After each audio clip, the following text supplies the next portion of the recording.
Hey guys, so I'm coming at you today from my home, which I'm sure many of you are at. My hair does look a little bit better today. I had it fixed. Don't worry, there were only 2 people in the beautician shop, so wasn't breaking any rules there. What I want to talk to you about today is really 2 things. First, I want to look at the focus lesson, which is what we've been kind of focusing on for the last couple of weeks. Some things I want to cover with the focus lesson is the time for the lesson. The lesson in itself shouldn't take more than 15 minutes when you're doing a focus lesson, but it may take longer. However, if it takes much longer than that, you're really moving into a situation where it's not a short little mini focus lesson. In all honesty, you really should make it less than 15 minutes. I would say a focus lesson shouldn't be longer than 10 minutes, 5 to 7 if you can swing it. It can be difficult to make a focus lesson that short, but it is good to keep it that short. A lot of times when your focus lessons start going longer than that, 2 things will happen. 1, you'll lose your audience with the students, and 2, you might encounter criticism from anybody watching you. Let's say that you're having a walkthrough with admin and they're walking through your class. Well, they might criticize any kind of focus lesson that goes longer than 5 to 7 minutes. I know this because I've seen it happen in the past with teachers that have encountered walkthroughs. I haven't necessarily been the one that is scoring them or anything like that, but I have been in situations where I've gone with admin and done walkthroughs on teachers, and criticism they brought up when we're standing out in the hallway and we're talking about, well, what do we think about that lesson and how that teacher was doing? Some criticism that I have heard admin make is the fact that the focus lesson was too long. Now, keep in mind, focus lessons are called different things when you go to different schools and are talking to different teachers. Some teachers call them sponges, some teachers call them bell ringers, some teachers call them in focus. There are a lot of different terminology, or there is a lot of different terminology for focus lessons, but it's all basically the same thing. So you just need to keep that in mind. When you hear different terminology for it, you'll have some teachers that will say, oh, well, I do a sponge every day. Well, that's what they mean when they are talking about sponges. Sponges is really an old terminology for it. I doubt anybody really uses it that much anymore, but you might still have it. A more common term right now or buzzword would be bell ringers. It's the idea that the kids come in and have something to work on before the bell rings, once the bell gets going. Now, it does kind of flip a lot of times, depending on the grade level, the structure of a focus lesson. So essentially, the focus lesson is the I do, right? If you're following that I do, we do, you do model, the focus lesson would be the I do. However, a lot of teachers will set up a bell ringer where the students will come in and they'll start getting ready for the focus lesson. Maybe they'll get out paper or materials that they'll need. Maybe they'll have a short little something or other. Let's say the focus lesson was over complex sentences, or if you want to try and even lower it to a lower level, maybe it's over verbs.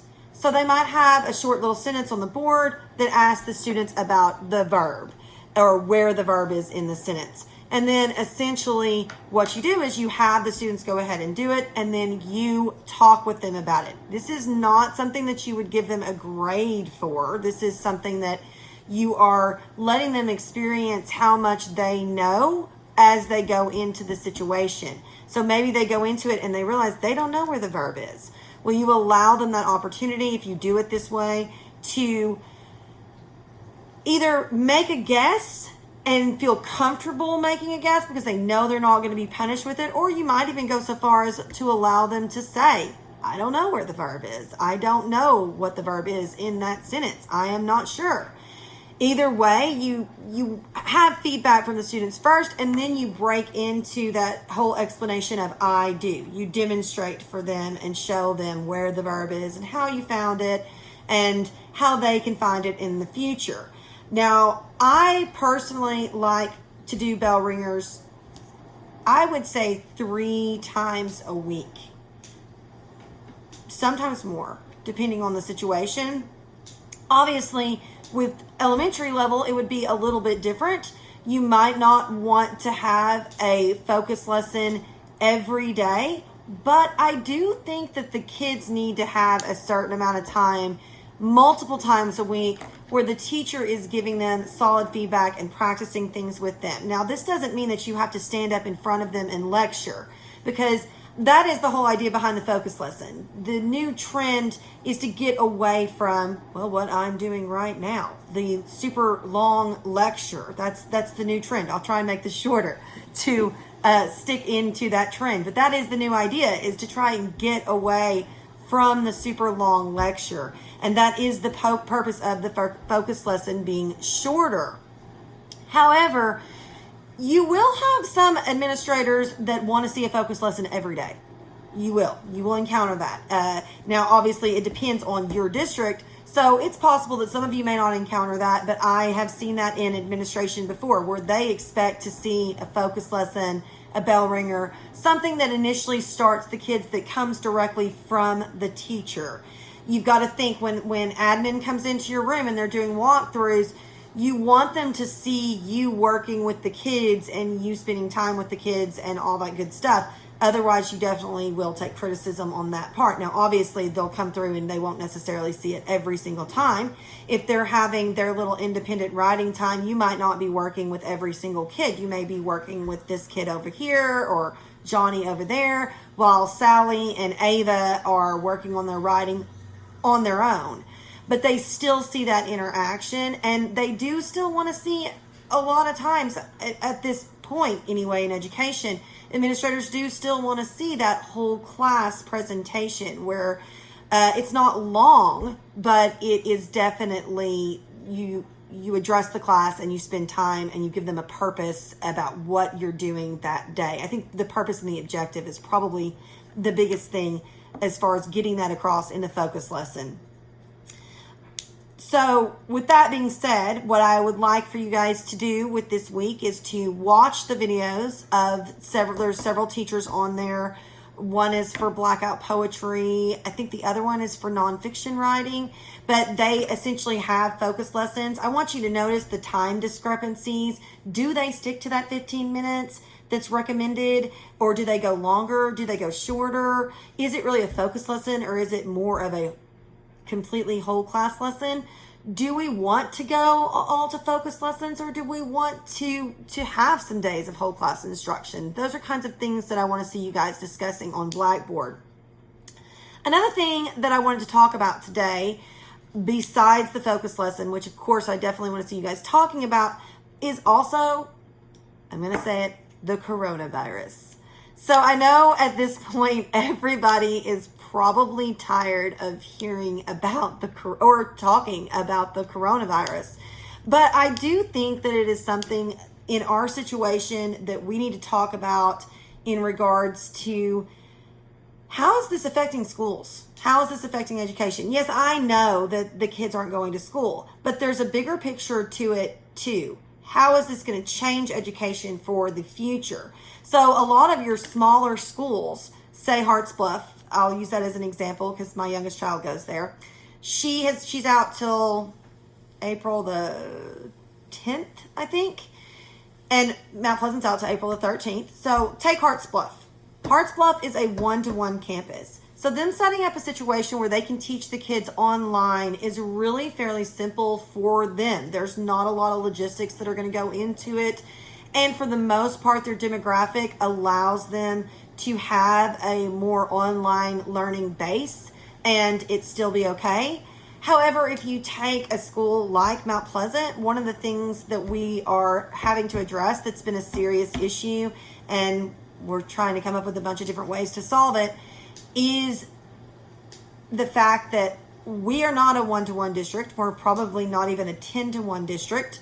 We have, and when I say one-to-one, let me explain. I'm automatically assuming that a lot of you know. When I say one-to-one, I mean one computer for every one kid. So when I say 10-to-1, what I'm saying is 10 computers for every, 10 kids for every one computer is how I mean it. I guess it would really be reversed. It'd be 1 to 10. But you get the idea. We don't have, we have a lot of technology. Don't get me wrong. In the English department, we have 3 computer carts that have 2 computer carts that have 25 computers on them. And then we have 2 iPad carts that have 25 iPads on each of those carts. So in total, you have 4 carts. But if you look at the grand scheme of things and at our numbers, that's not a lot of technology. And it's definitely not something that's being sent home with the kids. So we have to consider that. On top of that, we have a lot of our population. I want to say we're something like 72% below the poverty line. So a lot of our population, they don't have technology and resources at home. So the real issue there is, how do you keep education equitable?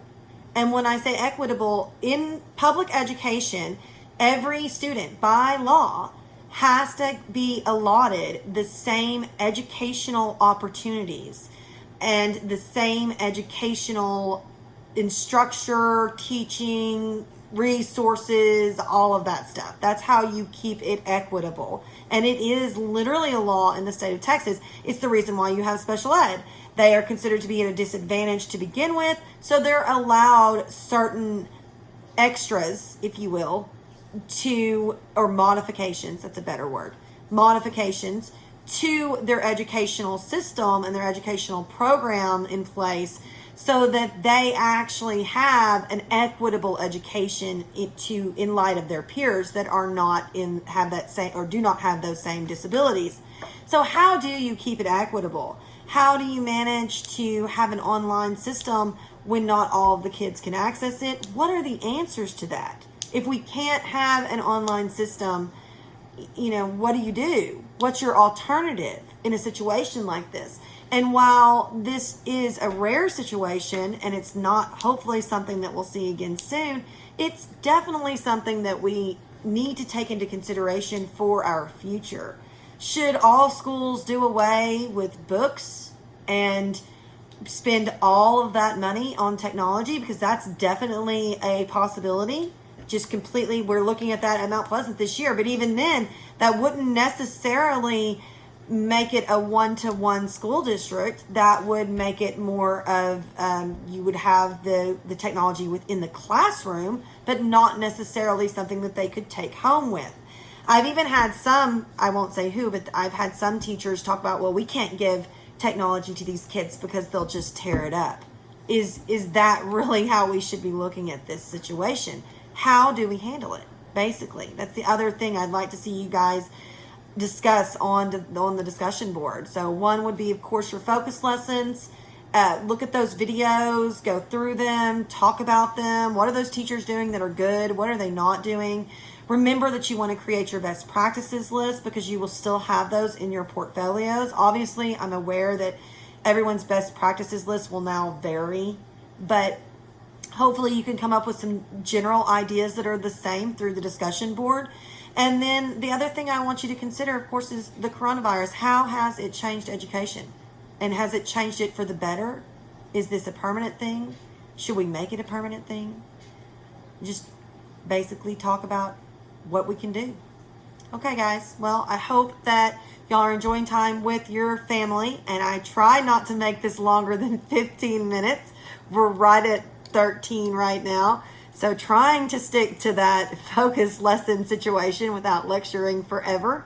Next week, I believe we're going to be talking about the annotated bid, but I will look at that this afternoon and work on getting that video up and getting ready for our finals. I'm also working on restructuring your portfolio and how we're going to do that.